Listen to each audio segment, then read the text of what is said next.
Man, you guys, I should have been filming the drive up here. I just completely got lost. I know where I'm at now, though. I made it back to civilization after driving around Ozark, Missouri for probably 15 minutes. And it's time to head on to the location. I'm just sitting in a random parking lot right now. This place is actually pretty cool. I don't know if they allow filming, but if they do, I'm coming back sometime to do a video. It's called Finley Farms. It looks like they have a mill here, a farmer's market, what they call the workshop. It looks pretty cool. Really pretty parking lot, too. I love this old bridge. See, it's a good thing I got lost. Now I get to film it. This was my mistake a while ago. I went right when I should have gone left. Here we go, the right way.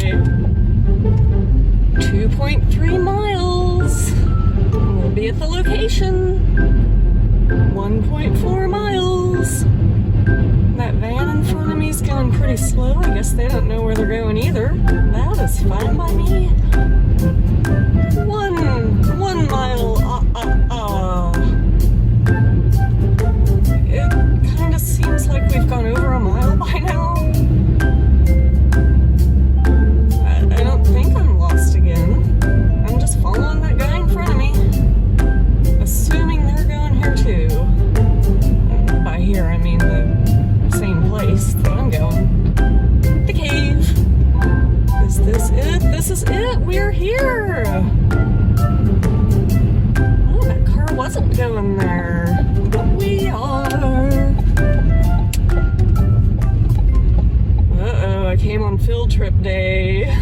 I was thinking come on a weekday while school's in session, won't be as crowded. Didn't think about field trips. It is that time of year. Here we are. I'm excited about this, you guys. I'm expecting some history, probably some artwork in there, knowing Juanita. I hope she's here. I haven't seen her in probably 15 years. Cave tours, rocks and gems, souvenirs and fossils. Can't wait to see the gift shop there. This is something really cool about this place. They got it on the National Register of Historic Places after only having been open a few years. That is awesome. So proud of them.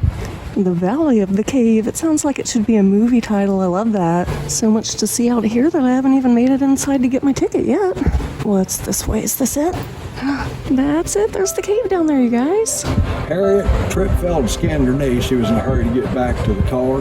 Well, she tripped, fell. Her daddy felt bad, picked her up, sat her on the tree. And her cousin, remember he had a camera, he snapped that picture. Now, first time I saw that picture, I was sitting next to Miss Harriet in church.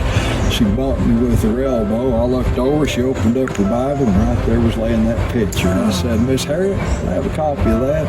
She grinned real big and said, I made that one for you. Aww. I said, well, Miss Harriet, next time you come to the cave, come ready for a picture. Well, she showed up a few days later in a pantsuit and a red jacket. I brought her out here, took a picture again, captured that moment. The first one. Now this right here is Smallins Cave. Like I said, there's actually 3 caves I'm going to show you. And this one is pretty cool because it's small, yet there's a lot to it. This right here, we just built that about a month ago. That is an artificial spring box. This water that runs through here is 52 degrees year round, so it keeps things nice and cool. Right here next to it, those 3 slats are what's left of the original from the 1850s. If you look right here, you can kind of see how the mud stops here from the rest. That's because the floor used to be right here. So as they were digging this out, you can kind of tell by looking over here, you can see that there's different layers. And right about here, which would have been about chest level, is where they started finding a bunch of arrowheads and spear points, stuff like that. And as they go further and further down, they'll find more and more artifacts and jar, red ochre face paint. By the time they reached the bottom, the archaeologists had dated everything to about 9,800 years ago. Behind me, there's actually 2 beds back there on the Airbnb for a reasonable rate. They're actually bear beds. One of them is about, I don't know, 3 or 4 feet wide. It's for a black bear that used to come around here sometimes. The other one's about 8 foot wide. And that is for a really, really big bear who hasn't been here in, according to science, 10,000 years. That one is called the short-faced bear. And you can see by the fact that it's still dripping that it's still trying to grow. This one right down here, that's a 10 or 11-year-old stalagmite. Just that white patch right there. That's all that calcite that's slowly building up. Eventually they'll touch, but it's going to be long after I am dead. You want to look for deposits like this that are mostly in the walls.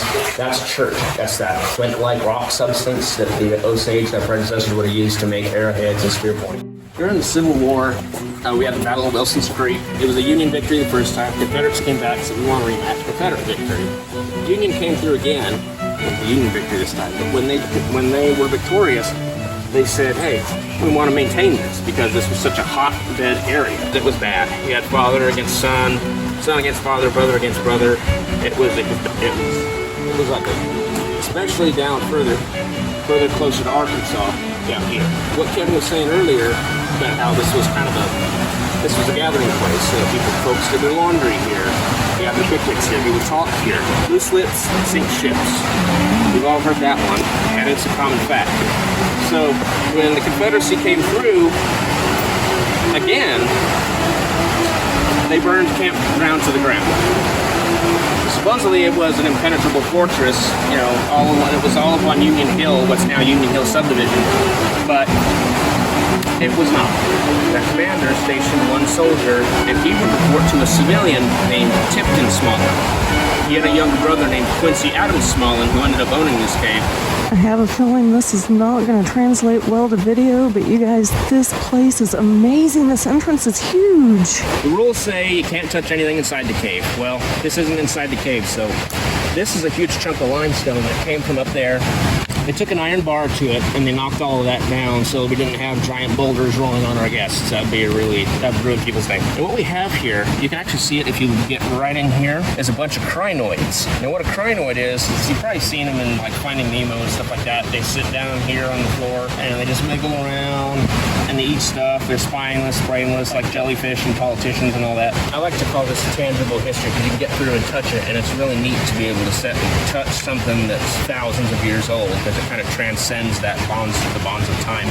That one is called Disappointment Cave because it's only 15 feet deep, so we can't take anybody inside. I believe it was 1923 or 1926. A guy set up a camera tripod, took a photo of some folks having a picnic all over there. No big deal, right? It was a big deal because that guy was actually a photographer for National Geographic, and it ended up as a full-page spread. So suffice it to say, this cave has actually been seen by a lot of folks. Oh, wow. This view, you guys. This is incredible. We've now reached the part of the tour where the water started rushing so badly that I'm just going to take over and narrate the rest of it myself. Yes, I am wearing sunglasses in a cave. At first I thought, man, they could use some work on their lighting, but then I realized what was going on, took them off, and I could see a little bit better. They had some massive stalactites on the ceiling, some flowstone, also massive, and I found some rimstone. I don't think we've gone over that one in any of my cave videos yet. Rimstone is this stuff. It's calcite deposits built up to make a dam. They had some huge rimstone in this cave. You'll see them here in just a second. On this formation, you can see some hand and foot holes, presumably put there by the Native Americans so that they could make their way up and around the water. That lower pool is about 4 feet deep. The middle one about 8 feet deep. Then it goes underneath a little ways, so if you were to fall in that, it's a good place to drown. There are also sets of initials and names carved into the rock. Luckily they have stopped doing that by now, but there are several of them in there. Lots of old Civil War soldier names and the old owners of the cave, the Smallins. There's all sorts of stuff going on with this formation. They even have a symbol on it that's used to mark the winter solstice. This formation is called the milk bottle. Here we go on to talk about more formations, draperies, coral, how they're formed. Since we've already been over that a few times on this channel with the other cave videos, I'll not narrate that part, but I will show you the formations here. I even saw some crystals in there. It was pretty cool. And we're far enough back by this point that we're a little bit past the main waterfall and the worst of the rushing water sounds. So I'm gonna let the tour guide get back to it and return us to our regularly scheduled video already in progress. This right here is something called a fox passage. The owner, Kevin, when he comes through here, sometimes he would spot a fox going up into that hole. He never sees them come out, and he never sees tracks of them coming out. There's an exit somewhere for that. Maybe that's where where the vortex to Narnia is. Probably. It's not in my wardrobe, I know that much. How many of y'all have ever seen a baby cave? This is the closest thing I can think of to a baby picture of this cave. That's what it looked like thousands of years ago. Now it's about 1,200 pounds. They call that one the mammoth's tooth. At this point, we've reached the farthest back that we're gonna get on this tour. It's about 550 feet back into the cave. We talk about how all kinds of stuff have washed up in this cave over the years, including camel bones. And there's some more of that huge rimstone that I was telling you guys about. And this is where they start the wild cave tour portion, which we're not gonna go on today. I'm kind of thinking by this point, I might have done this at the wrong time of year. In May, we always get so much flooding, a lot of this kind of weather. At some point I'll come back during a different time of year. That way you guys can see what a difference the outside weather can make inside a cave.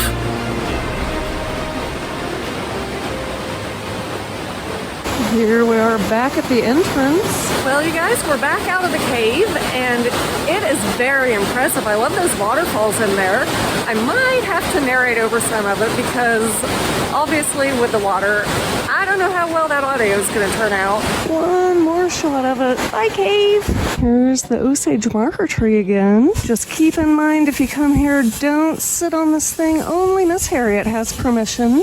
But to get a better idea of the size, here it is behind me. What did I tell you guys? There's some artwork on the wall. There's more, but I like the bats, so I'm showing you the bats. Okay, I'll show you the fox too. He's pretty cute. There's some stone tools, arrowheads from around the area. There's a war club down there, and I found my hat pin. And there's Quincy Smallin. Kind of reminds me of George Wendt. Here it talks some more about the marker tree.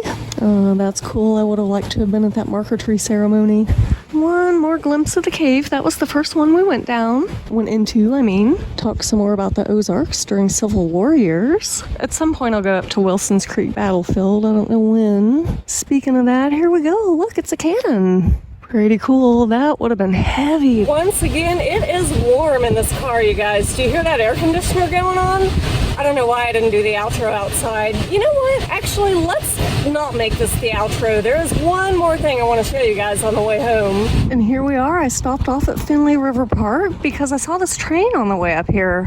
Now, it doesn't have any markers or placards or anything telling me about it, but it's pretty nifty. And you guys know I love trains, so I had to show it. And right in front of the train is this whole area. Nothing about that house either, but it's pretty cool. Hey, the house is a mill. That's really cool. Oh, there's a sign over there. Let's go see what it says. Okay, so it talks about Christian County. That's where we are right now, by the way. Talks about Ozark, which is the city that I got lost in a while ago. Here we go. Continued from other side. Erected by the State Historical Society of Missouri and State Highway Commission, 1958. You can see the little seal up there with some bears on it.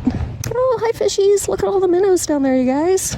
And there's the bridge from this side. A little bit of fishing going on under there. And here's the Finley River. I like these flowers too. I don't know what kind those are. They are pretty though. I actually just like this tree in general. Look at that.